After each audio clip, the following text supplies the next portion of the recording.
અહમ બ્રહ્માસ્મિ, આવું શંકરાચાર્ય કહ્યું. મેં પકડી લીધું, હું જ બ્રહ્મ છું, હું જ શિવ છું, હું જ ઈશ્વર છું. એટલું સહેલું નથી.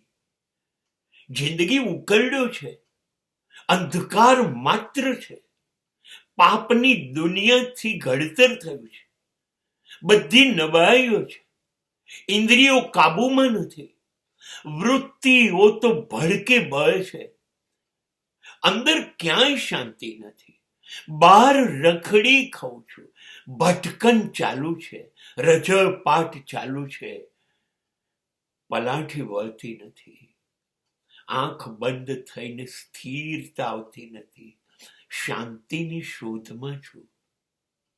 એ જ મારું અધ્યાત્મ છે. સતત સતત મારી પર નજર રાખું છું, ચાંપતી નજર, અને પકડી પાડું છું અને સુધાર્યા કરું છું. શિવોહમ બનવું છે ને,